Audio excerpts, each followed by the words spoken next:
السلام علیکم ناظرین، اس ایپیسوڈ کے شروعات میں ہم دیکھتے ہیں قبیلے کے زندان میں غازی جیرکتائی کو اٹھاتے ہوئے کہتا ہے، بابا شاباش اٹھیں، ہم یہاں سے بچ جائیں گے، چلیں۔ جیرکتائی اس سے پیار کرتے ہوئے کہتا ہے، ہم بچ جائیں گے بیٹے، یقیناً، یاد رکھو جیرکتائی نہیں مرتا۔ تو وہاں آنے والا التوگا کہتا ہے، فضول میں اپنے دماغ کو مت الجھاؤ جیرکتائی، تمہارے یہاں سے بھاگ پانے کا امکان نہیں ہے۔ التوگا کو دیکھتے ہوئے جیرکتائی غازی کو پیچھے کرتے ساتھ ہی کھڑا ہو جاتا ہے اور التوگا سے کہتا ہے، یہ جگہ تمہارا گھر نہیں بلکہ تمہاری قبر ہوگی۔ تو التوگا کہتا ہے، تمہاری اٹوٹ روحوں سے میں تمہاری امیدیں چھین لوں گا، ایک دن بھی سکون حاصل نہیں کر پاؤ گی، تمہارا بیٹا غازی بھی تمہیں غدار کے طور پر جانے گا، یہ ایک منگول کی طرح بڑا ہوگا، سپاہیوں غازی کو لے لو۔ سپاہی آگے بڑھتے ہیں تو جیرکتائی ان پہ ٹوٹ پڑتا ہے، مگر التوگا اس پہ وار کر کے اسے گرا دیتا ہے اور منگول سپاہی غازی کو لے کر پیچھے ہو جاتے ہیں۔ جیرکتائی کھڑے ہوتے ہوئے کہتا ہے، میں تمہیں مار ڈالوں گا، میں قسم کھاتا ہوں کہ میں تمہیں مار ڈالوں گا۔ التوگا اس سے کہتا ہے، تم نے اپنی غداری کے ساتھ ہمیں جس شرمندگی سے دوچار کیا، تمہاری موت کے ساتھ میں اس شرمندگی کو ختم کر دوں گا۔ یہ کہتے ساتھ ہی وہ تلوار جیرکتائی کے سینے میں گاڑ دیتا ہے تو غازی چلاتے ہوئے بابا بابا نہیں نہیں پکارتا ہے۔ جیرکتائی زمین پہ گر جاتا ہے۔ غازی منگول کو پیچھے دھکیلتے ہوئے التوگا کی جانب بڑھتا ہے، مگر التوگا اس کا بازو پکڑ لیتا ہے اور خنجر اسی کے جسم میں گاڑ دیتا ہے۔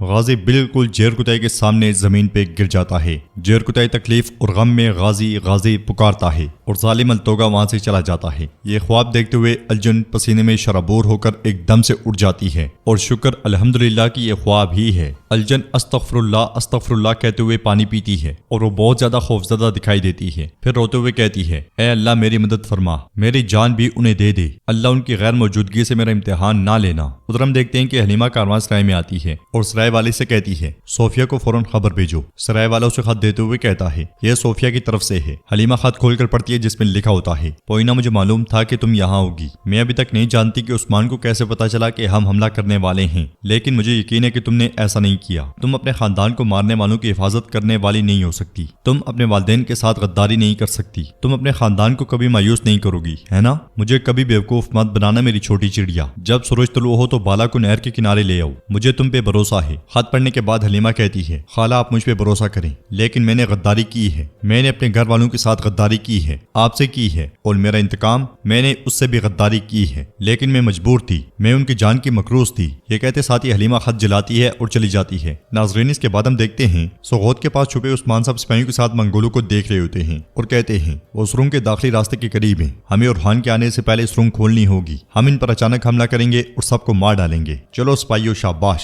یہ سنتے ساتھ ہی سپاہی منگولوں پہ تیر برسا دیتے ہیں اور آنن فانن زبردست اندازی میں درجنوں منگول مارے جاتے ہیں۔ برہان آگے بڑھتے ہوئے کہتا ہے، اس زمین کا انچ تو چھوڑو، ان زمینوں کا شکار بھی تم پہ حرام ہے۔ عثمان صاحب کہتے ہیں، ان کی لاشیں ہٹاؤ ورنہ وہ سمجھ جائیں گے کہ ہم شہر میں گھسنے والے ہیں۔ پھر سرنگ کی جانب بڑھتے ہوئے کہتے ہیں، مشلیں لے آؤ۔ سپاہی مشل عثمان صاحب کو دیتا ہے تو اس سرنگ میں داخل ہو جاتے ہیں اور آگے بڑھتے ہوئے کہتے ہیں، تو سرنگ یہاں سے شروع ہوتی ہے۔ برہان کہتا ہے، حضور جب ہم سوغوت کی جانب جانے والے راستے بند کر رہے تھے، ہم نے بہت زیادہ آتشی مواد کا استعمال کیا، مجھے فکر ہو رہی ہے کہ اگر ہم اتنی محنت کرنے کے باوجود نہ پہنچ پائے تو کیا ہوگا؟ جواب میں عثمان صاحب کہتے ہیں، نہیں برہان نہیں، ہم پہنچیں گے، ہمیں اسے کھولنے کی ضرورت ہے۔ تو برہان کہتا ہے، ہم بالکل اسے کھولیں گے، ہم ہار نہیں مانیں گے، لیکن سرنگ کافی لمبی ہے اور یہ بھی کہ ہر جگہ سے بند ہے۔ عثمان صاحب پوچھتے ہیں، برہان کیا تم نے امید چھوڑ دی؟ تو برہان کہتا ہے، میرے حضور کبھی بھی نہیں۔ عثمان صاحب پوچھتے ہیں، کیا تمہارے خیال میں ریاست کے لیے دوبارہ زندہ ہونا اور لوگوں کے لیے اپنی آزادی دوبارہ حاصل کرنا آسان ہے؟ اگر ضروری ہوا تو جب تک ہماری ہڈیاں ٹوٹ نہیں جاتی، جب تک کہ ہمارے ناخن نہ نکل جائیں اور ہمارے ہاتھوں کی جلد پھٹ نہ جائے، یہاں کھدائی کریں گے، ہمیں سوغوت کو کسی بھی قیمت پر حاصل کرنا ہوگا، کوئی مایوسی میں نہیں پڑے گا۔ یہ سن کر برہان کہتا ہے، انشاءاللہ حضور انشاءاللہ ہم کھودیں گے۔ یہ کہتے ساتھ وہ سپاہیوں کے ساتھ سرنگ کھودنے لگ جاتا ہے۔ عثمان صاحب ان کا حوصلہ بڑھاتے ہیں، پھر اس لمحے کو یاد کرتے ہیں جب منگولوں نے قبیلے پر ظلم و ستم کے پہاڑ توڑے تھے، خواتین بچوں اور بوڑھوں کو مارا تھا، ہر طرف آگ لگا دی تھی، زنجیروں میں عثمان صاحب کو گھسیٹا تھا۔ وہ درد غم غصہ عثمان صاحب کی آنکھوں میں عیاں ہوتا ہے۔ دوسری طرف قبیلے کے پاس اورحان سپاہیوں کے ساتھ گھات لگائے منگولوں کو دیکھ رہا ہوتا ہے اور پوچھتا ہے، کیا سب تیار ہیں؟ جواب میں ایکوت کہتا ہے، سب تیار ہیں، سپاہی آپ کے حکم کے انتظار میں ہیں۔ شامل کہتا ہے، انہیں اپنے آپ پر بھروسہ ہے کہ موت ان کو اپنی گرفت میں لے لے گی، انہیں احساس تک نہیں۔ جواب میں اورحان کہتا ہے، قرارگاہ کے آس پاس کا علاقہ جالوں سے بھرا ہوا ہے، ان کتوں کا خود پر اعتماد وہاں سے آتا ہے، ہم محافظوں پہ حملہ کریں گے۔ اکرام بیگ کہ آپ تیار ہیں؟ تو سردار اکرام کہتا ہے میرے شہزادے ترک ہر وقت جنگ کے لیے تیار رہتے ہیں۔ اورحان کے حکم پر آئیکوٹ سپاہیوں کو اشارہ کرتا ہے تو وہ منگولوں پہ تیر برسا دیتے ہیں۔ اورحان بھی سپاہیوں کے ساتھ دعویٰ بول دیتا ہے۔ تیروں کے بعد تلواروں سے ایک کے بعد ایک وحشی منگول جہنم واصل ہوتا ہی چلا جاتا ہے۔ بوڑھے اکرام بے بھی ان کا بھرپور ساتھ دیتے ہیں۔ ساروجا کی تلوار بھی آب و تاب سے چل رہی ہوتی ہے اور منگول کرتے مرتے چلے جاتے ہیں۔ اورحان کی حلے میں کئیوں کو جہنم واصل کر دیتا ہے۔ دیکھتے دیکھتے تمام منگول مارے جاتے ہیں۔ ساروجا کہتا ہے اولوگان کو جب چھاپے کے بارے میں پتا چلے گا تو وہ غصے سے پاگل ہو جائے گا۔ تو شامل کہتا ہے جو کوئی بھی عثمان صاحب سے لڑے گا کبھی سکون نہیں پائے گا۔ پھر ایکوت کہتا ہے اب وہ خوف سے قبیلے میں احتیاط برتے گا۔ اورحان کہتا ہے اور اللہ کے حکم سے ہم سغوت حاصل کریں گے انشاءاللہ۔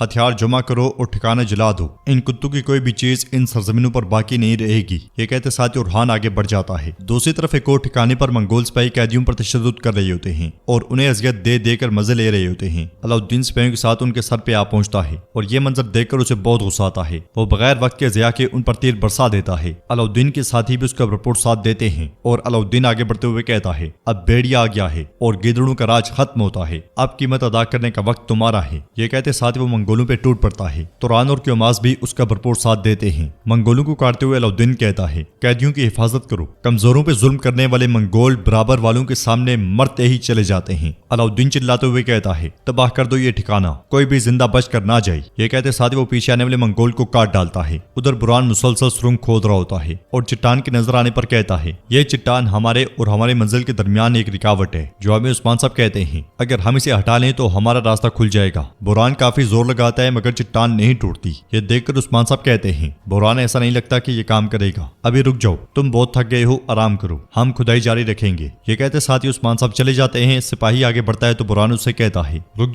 جاؤ، اے میرے رب مجھے طاقت دے، مجھے میرے حضور کے قدموں کے لیے خاک کر دے، مجھے یہ سرنگ کھولنے کی طاقت دے میرے اللہ، بسم اللہ الرحمن الرحیم۔ یہ کہتے ساتھ وہ پھر سے سرنگ کھودنے لگ جاتا ہے۔ کائی قبیلے میں التوگا کے پاس آنے پر اولوگان اس سے پوچھتا ہے التوگا کیا کوئی سراغ ملا؟ تو التوگا کہتا ہے طلوع آفتاب سے لے کر غروب آفتاب تک ہم نے ساری رات اپنے گھوڑے دوڑائے کماندار اولوگان، ہم نے نہ کوئی دھواں دیکھا نہ کوئی آگ، ہمیں عثمان کا سراغ نہیں ملا۔ یہ سن کر اولوگان غصے سے کہتا ہے جاؤ دفع ہو جاؤ، میرے پاس تب تک واپس نہ آنا جب تک کہ عثمان کو ڈھونڈ نہ لو۔ یہ کہتے ساتھ وہ اسے لات مار کر سیڑھیوں سے نیچے پھینک دیتا ہے اور مزید کہتا ہے نہ کھانا نہ پانی، تمہیں نیند بھی نہیں آنی چاہیے، جاؤ دفع ہو جاؤ۔ یہ سنتے ساتھ ہی التوگا سر جھکاتے ہوئے پھر سے چلا جاتا ہے۔ اولوگان صوفیہ سے کہتا ہے صوفیہ، البائے اور یہ عورت، تم لوگ ہر جگہ عثمان کو تلاش کرو گی، تم انتقام لینا چاہتے تھے، جاؤ اور لے لو، مجھے عثمان چاہیے۔ صوفیہ کہتی ہے اولوگان میں اکیلے کام کرتی ہوں، میں اپنے ساتھ بوجھ نہیں اٹھانا چاہتی۔ تو بیگم اسے کہتی ہے صوفیہ مجھے دوستوں جیسا مت سمجھو، میرا کوئی دوست نہیں ہے اور میرا دشمن یہاں نہیں رہتا۔